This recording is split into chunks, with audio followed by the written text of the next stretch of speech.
Le métaverse, j'ai envie de dire que c'est le passage à l'échelle auprès donc presque de milliards de personnes d'un certain nombre de technologies qui existaient déjà, peut-être pas assemblées, et en particulier les technologies immersives et la capacité de se rencontrer, d'interagir, de construire, consommer, créer ensemble dans un univers digital avec son corps, très important.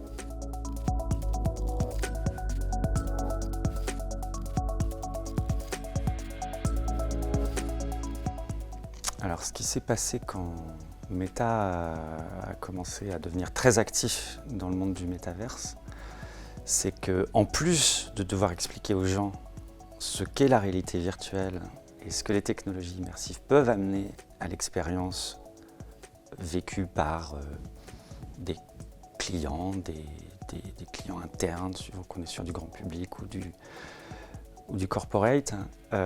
En plus donc d'expliquer les fondamentaux de la VR, on s'est retrouvé à devoir expliquer les fondamentaux du métaverse.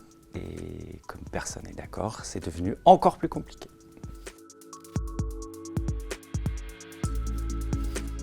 Alors, ce qui s'est passé quand Meta a commencé à devenir très actif dans la réalité virtuelle, donc ça a commencé avec le rachat d'Oculus, c'est qu'on a tout à coup vu et eu la certitude que ça allait devenir un gros truc, la VR en particulier.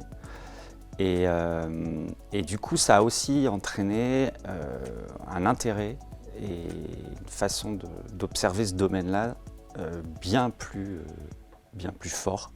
Et c'est peut-être ça qu'on doit à Meta, c'est d'avoir rendu possible cette démocratisation en fait, et cette vision que ça allait devenir un truc très grand public, la VR. Les discussions aujourd'hui qu'on voit, en tout cas à une échelle internationale, autour du métavers, sont très technocentrées. On dit qu'il faut faire interopérer les différents univers pour faire un métavers.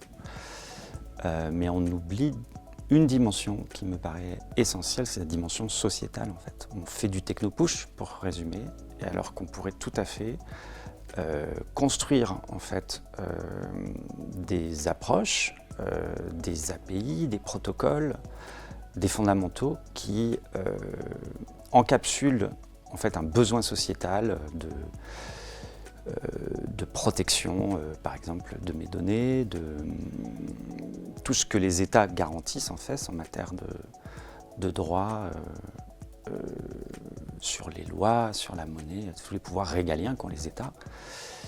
Si on réussissait à encapsuler toute cette logique-là à l'intérieur de standards et de protocoles, je pense qu'on ferait un grand pas et que ça serait nettement plus lisible et simple que le RGPD qui est venu après et qui est quand même très artificiel.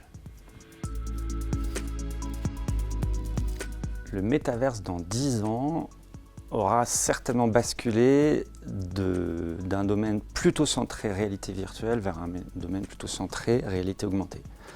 Même dit autrement, on passerait d'un monde où la pratique de ces univers virtuels se faisait essentiellement de manière statique chez soi, au bureau, à un mode nomade, à un mode dans la ville, à un mode de tous les jours, tout le temps. Et c'est là, alors là, du coup, ça devient les enjeux sociétaux deviennent encore plus fondamentalement importants.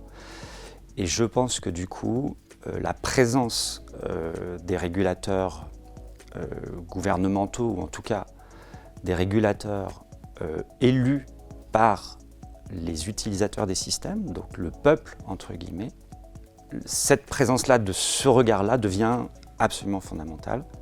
Est-ce que ce seront du coup les élus des gouvernements qui seront les acteurs de cette régulation, ou est-ce que ce seront des communautés de la société civile qui se seront fédérées et qui auront décidé quelles étaient les pratiques souhaitables, durables, évidemment. On verra bien. Rendez-vous dans 10 ans.